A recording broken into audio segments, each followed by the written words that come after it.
Hello everyone, my name is Gianna Predictors and I would like to welcome you to today's presentation on predictors of discomfort with diagnostic disclosure in people with dementia across the UK and the Netherlands.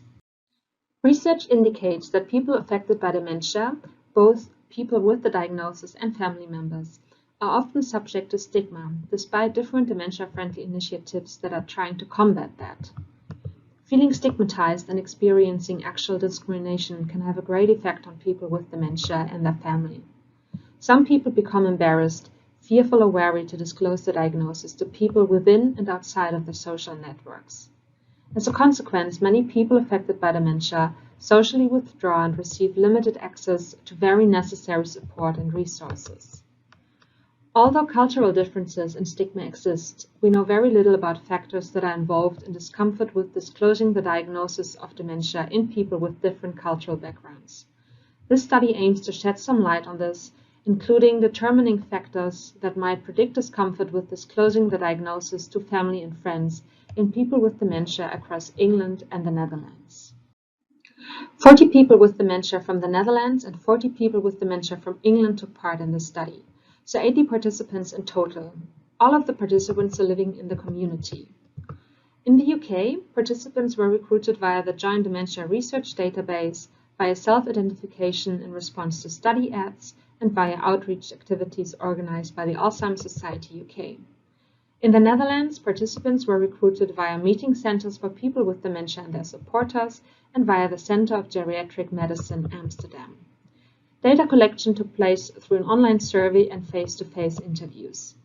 When comparing the Dutch and English sample on the demographics, we found that participants in the Dutch sample were significantly older and had spent less time with the dementia diagnosis.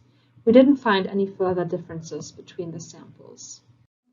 On this slide, you can see all the outcomes that were measured, including disclosure discomfort to family and friends, the stigma-related measures, secrecy, and self-esteem. When looking at the table, we see that the English sample scored higher on all outcomes except for self-esteem, where the Dutch sample scored higher. However, once we took participants' age and time since diagnosis into account, the only significant differences we found was on the stigma impact scale total score, with English participants experiencing more self-stigma than participants from the Netherlands. Spearman rank and Pearson correlations were calculated for the full cross-national sample, given no significant between-country differences on any of the stigma subscales. Significant correlations were found between discomfort with disclosure, secrecy as a means to avoid stigmatization and rejection by others, perceived resources to cope with stigma, and the internalized stigma subscale of the stigma impact scale for both disclosure to family and to friends. In addition, there was a small but significant correlation between the perceived stigma-related harm subscale of the stigma stress scale and discomfort with disclosure to friends, but not family. There was no correlation between disclosure-related discomfort and either social rejection or social isolation. Finally, we found significant correlations between age and discomfort to disclose to family, but not friends. To investigate predictors of discomfort with disclosure, regression analyses were carried out for discomfort with disclosing to family and friends. Variables that showed significant correlations with disclosure discomfort, as shown on the previous slide, were included in the model. For discomfort with disclosure towards family, we found 3 significant predictors. First of all, age. The higher the age, the less comfortable someone was with disclosure. Second, the more resources to cope with perceived stigma harm someone had, the more comfortable they were with disclosure.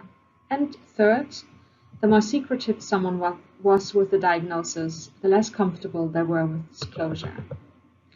For discomfort with disclosure towards friends, we found that secrecy was a significant predictor. Again, the more secretive someone was with the diagnosis, the less comfortable they felt with disclosing the diagnosis. To our knowledge, this is the first study to look at discomfort with disclosing the dementia diagnosis to family and friends in a cross-national sample.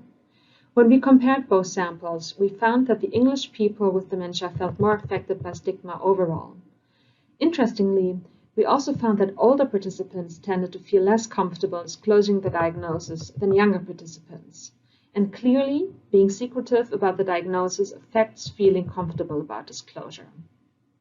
We believe that further investigations regarding the differences in disclosure discomfort and other demographic variables, for example, whether or not someone's employed or someone's level of education, are required.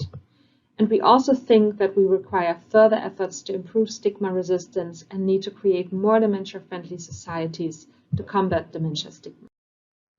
A big thank you to everyone who was involved in conducting and carrying out this study, and please get in touch if you have any further questions.